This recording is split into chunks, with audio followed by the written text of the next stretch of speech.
Beaver, Seawall and Shoreline, the very first poem out of that, Ocean Beach.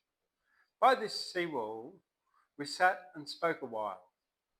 Years ago, the night, you may recall, yellow electric light on sandy concrete, the squat and shadowy clubhouse crouching there, a small tame sphinx, unquestionably real, beneath us in absurd shorts and blazers, 5 or 6 youths drilling jerkily, sincerity in the clean scent of their efforts, reaching out to us from the blackness, distracting our blind gaze to the close dark beach, to the shadows ardently stamping on the sands. Then, without reason, to have felt the weight of loss in finding, lowering there, that shade, within the shades, embodied as the earth.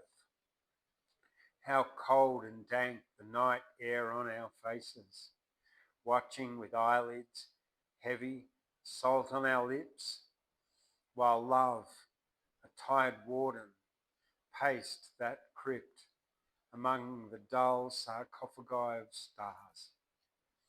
Now, only sea smell, sand smell, resin of pine, moistening the breeze, a drift of spray, turning aside, passing, memory is quelled.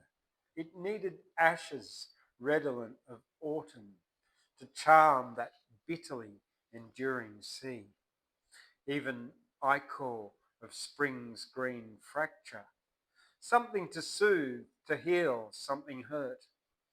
Impossible to loiter, the past well lost, the place stupidly haunted, the grief of a ghost.